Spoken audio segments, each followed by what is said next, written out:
बिस्मिल्लाहिर्रहमानिर्रहीम। अस्सलाम वालेकुम viewers, welcome to my channel cooking with Malika. उम्मीद है कि आप सब खैर आफियत से होंगे। अल्लाह ताला आपको हमेशा खुश और आबाद रखे, आमीन सुम्मा आमीन। तो व्यूअर्स, आज हम लेस चिप्स बनाने जा रहे हैं, बिल्कुल ऑथेंटिक और ओरिजिनल तरीके से। सबकी मनपसंद है ये चिप्स, बहुत ही टेस्टफुल, बहुत ही क्रिस्पी और बहुत ही ज़्यादा मज़े की तैयार होने वाली है। वो कौन सी ट्रिक एंड टिप्स हैं कि जिसकी मदद से आप बिल्कुल बाजार जैसे लेस चिप्स घर में ही तैयार कर पाएंगे। इंशाल्लाह सारी ही बातें आपसे शेयर होंगी। इतनी ये खस्ता, इतनी क्रिस्पी ये बनी है कि इंशाल्लाह एक मरतबा इस तरीके से बनाकर खाएंगे ना तो आप बार बार यही चिप्स बनाकर खाना पसंद करेंगे। बड़ों की, बच्चों की, सबकी मनपसंद ये लेस के तरीके की चिप्स हमने कैसे तैयार की है, चलिए देख लेते हैं। इसके लिए बस हमने 3 अदद आलू लेने हैं। 3 अदद आलूओं की मदद से आप ढेर सारे लेस चिप्स के पैकेट तैयार कर सकते हैं। बात कर लेस का पैकेट खोलें तो उसके अंदर चिप्स बहुत ज़्यादा कम होती है और पैकेट बहुत बड़ा होता है, लेकिन उसमें तसल्ली नहीं होती है। आज घर में बनाएंगे ना तो एक तो बरकत है खाने में, आपको खुली सी ज़्यादा सारी चिप्स बनाने को मिल जाएगी और बिल्कुल बाजार जैसा फ्लेवर और टेस्ट मिलेगा। और सिर्फ 3 आलूओं की मदद से आप ये चिप्स तैयार कर पाएंगे। तो यहाँ पे 2 अदद आलू हमने छील कर और उनको बारीक कट कर लिया है। 2 तरीके से हमने इनको कट किया है। 2 अदद आलू तो काट के मैंने पानी में रख दिए हैं। 1 आलू हम आपके सामने काटेंगे ताकि आपको अंदाज़ा हो जाए कि किस तरीके से इसके हम कतले बना सकते हैं। तो आलूओं को सबसे पहले अच्छे तरीके से धो लेंगे हम। धोने के बाद इसके छिलके उतारेंगे। छिलके उतारने के बाद हमने इसके कतले काटने हैं। कतले काटने के 2 तरीके मैं आपसे शेयर करूंगी। एक तो आप इसी पिलर की मदद से, जिसकी मदद से हमने छिलके उतारे हैं, आप इससे कतले आसानी से काट सकते हैं। ये देखें, और कितने पतले से बारीक से कतले कट रहे हैं। इस तरह के कतले हम छुरी की मदद से अमूमन नहीं काट सकते हैं। तो इसके लिए आपको या तो पिलर का सहारा लेना होगा, और अगर पिलर की मदद से आपको ये काम मुश्किल लगता है तो आप ये ग्रेटर ले लीजिए। ग्रेटर की मदद से भी इससे बारीक कतले काट सकते हैं। तो हमने पानी ले लिया है, क्योंकि पानी में इसलिए काटते हैं ये आलू कि ये काले ना हो जाएं। इनको काटने के बाद अच्छे तरीके से हमने धोना है। धोने के बाद साफ़ पानी में इसलिए रखेंगे कि अगर आपको चिप्स बनाने में थोड़ा टाइम लगे तो ये कतले आपके काले ना पड़ जाएं। तो बस इनको हमने इस तरह ग्रेटर की मदद से भी कुछ आलूओं को बारीक बारीक कतलों की शक्ल में चेंज किया है, और कुछ हमने पिलर की मदद से इनको काटा है।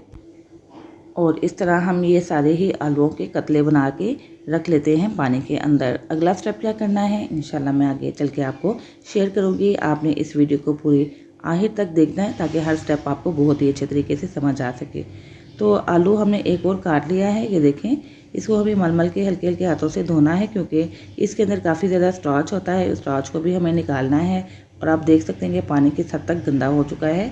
तो बस आलूओं को उस हद तक धोएंगे कि जिससे कि पानी ट्रांसपेरेंट हो जाए। 2 से 3 दफ़ा पानी में से और निकालेंगे ना तो ये बिल्कुल नीट एंड क्लीन हो जाएंगे।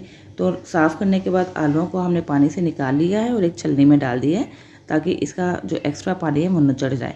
थोड़ी देर के लिए आप इसको रखेंगे ना तो पानी सारा इसका निकल जाएगा। तो इस वजह से मैंने इसको रख दिया है एक छलनी के अंदर। तकरीबन 5 से 6 मिनट के लिए इसको ऐसे ही रहने दें। और जब तक इसके अंदर से पानी निकलता है हम एक और काम करेंगे, वो ये कि हम एक प्याली ले लेते हैं और इसके अंदर 1 टीस्पून के करीब नमक शामिल कर देंगे। 2 टेबलस्पून के करीब हम इसके अंदर शामिल कर देंगे पानी, और इस घोल को बना के रख लेंगे। ये घोल कहाँ पे इस्तेमाल करना है और क्यों इस्तेमाल करना है, बहुत ही ऑथेंटिक किस्म की रेसिपी आपसे शेयर होने वाली है। इंशाल्लाह आपको बेहद पसंद आएगी। तो इसको भी हम रख लेते हैं, आगे चल के इसको यूज़ करेंगे। तो अब हमने क्या करना है, तकरीबन 10 मिनट गुजर चुके हैं, पानी काफ़ी हद तक नुचड़ चुका है। तो अब आप एक पेपर टॉवल ले लीजिए या आप किचन का कोई कपड़ा ले लीजिए साफ़ सुथरा। इसके ऊपर इन आलूओं को फैलाकर और एक दूसरे कपड़े की मदद से इन आलूओं को साफ़ कर लीजिए, ताकि जितना भी एक्स्ट्रा पानी है ना ये बिल्कुल साफ़ हो जाए, रिमूव हो जाए। इस तरह क्या होगा कि आपको आगे चल के चिप्स बनाना आसान हो जाएगा, और जितना भी एक्स्ट्रा पानी है इस तरह साफ़ होने से चिप्स बनाने में आपको ज़्यादा भी टाइम नहीं लगेगा। ये जल्दी से ही क्रिस्पी हो जाएंगी। तो यहाँ पे आलू को हमने अच्छे तरीके से ड्राई कर लिया है। एक बैच हमने ड्राई कर लिया है और पानी इसका बिल्कुल ना रहे इतना आपको इसको ड्राई करना है। और अब हमने क्या करना है, दूसरी जानिब चूल्हे के ऊपर ऑयल रख दिया है। ऑयल को एक मरतबा हमें तेज़ गर्म कर लेना है। तो ऑयल कितना गर्म हुआ है इसके लिए हमने चिप्स का एक छोटा टुकड़ा डाल के चेक कर लिया। ये देखें कितने अच्छे से बबल्स आ रहे हैं। तो बस आप भी चेक कर लीजिएगा, जब अच्छे बबल्स बनना शुरू हो जाएं तो इसके अंदर हमें चिप्स को डालना होगा। और एहतियात से आप डालें किसी छलनी की मदद से, क्योंकि ऑयल काफ़ी ज़्यादा गर्म है। तो आपने गर्म ऑयल के अंदर इनको डालने के बाद फ्लेम को मीडियम कर देना है, और मीडियम टू लो फ्लेम पे हमें इनको क्रिस्पी और गोल्डन हो जाने तक फ्राई कर लेना है। तो देखा बस कितनी सिंपल और आसान सी रेसिपी है, आपको बेहद पसंद आने वाली है। ज़रूर ट्राई कीजिएगा इन्हीं सारे ट्रिक्स एंड टिप्स के साथ और मुझे फीडबैक भी दीजिएगा। यकीन मानिए बाज़ार की चिप्स से कई गुना बेहतर, हाइजेनिक और 100% ओरिजिनल आपको ये चिप्स खाने को मिलेगी और बहुत ज़्यादा ढेर सारी चिप्स मिलेगी खाने के लिए। तो यहाँ पे हमने आलूओं को तकरीबन 2 से 3 मिनट के लिए हाई फ्लेम पे फ्राई किया है। अब फ्लेम मीडियम टू लो कर दिया है और जो हमने नमक का घोल बना के रखा था ना, चंद ड्रॉप्स हम इसके अंदर शामिल कर देंगे। इसके 2 फ़ायदे होंगे। एक फ़ायदा ये कि सारे ही चिप्स को एक जैसा नमक मिल जाएगा, आपको बाद में कच्चा नमक छिड़कने की ज़रूरत नहीं पड़ेगी। और साथ ही साथ क्या होगा कि आलू बहुत ज़्यादा जल्दी से क्रिस्पी और गोल्डन हो जाएंगे। और जैसा कि मैंने आपको बताया कि आपको बाद में कोई भी नमक या किसी किस्म का चाट मसाला छिड़कने की ज़रूरत नहीं रहेगी, इतने क्रिस्पी ये आलू तैयार होंगे। तो बस इनको हमें तकरीबन 8 से 10 मिनट के लिए फ्राई करना होगा। और ये कितने क्रिस्पी बने इसकी साउंड भी चेक कीजिए।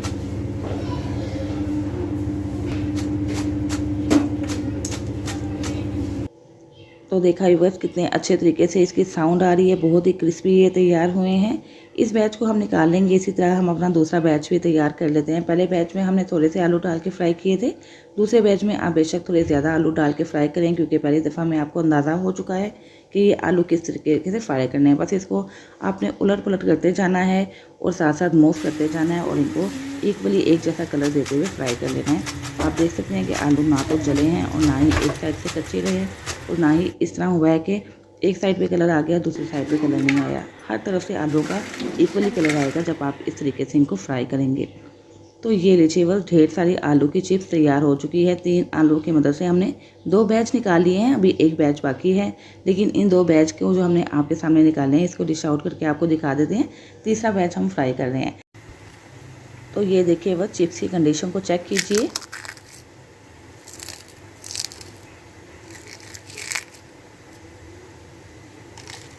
तो देखा बस कितनी क्रिस्पी और क्रंची बनी है, ना तो इसके अंदर एक्स्ट्रा ऑयल है और बहुत ही ज़्यादा क्रिस्पी और इतनी क्रंची आलू की चिप्स इन्हीं सारे तरीक़ों से बनेगी जो कि मैंने आपसे शेयर किया है और बहुत ही आसानी से आप इसको घर में बना सकते हैं। रेसिपी कैसी लगी ज़रूर बताइए। कि रेसिपी अच्छी लगे तो प्लीज़ वीडियो को लाइक और शेयर करना मत भूलिएगा। चैनल पर नए हैं तो चैनल सब्सक्राइब करके बेल आइकन प्रेस कर दें ताकि हर नई आने वाली वीडियो की नोटिफिकेशन आप तक फ़ौरन से पहुंच सके, जो बिल्कुल फ्री है। तो बस इंतज़ार किस बात का है, जल्दी से जाइए, ढेर सारी चिप्स बनाइए बिल्कुल ओरिजिनल तरीके से और इसको एंजॉय कीजिए। इंशाल्लाह इन सारे ट्रिक्स एंड टिप्स के साथ जब आप ये चिप्स बनाएंगे ना, तो कोई मान ही नहीं पाएगा कि ये चिप्स आपने घर में तैयार की है। हल्की फुल्की भूख में इसको बनाइए, बच्चों को लंच में दीजिए या आप शाम की चाय के साथ एज अ स्नैक्स इसको एंजॉय कीजिए। जिस तरह भी खाएंगे, जैसे भी खाएंगे, इंशाल्लाह आपको बेहद मज़ा आएगा। इसके साथ ही इजाज़त दीजिए, फिर हाजिर होंगे इंशाल्लाह एक नई रेसिपी के साथ। अपना बहुत सा ख्याल रखिएगा, मुझे भी दुआओं में याद रखिएगा। अल्लाह हाफिज़।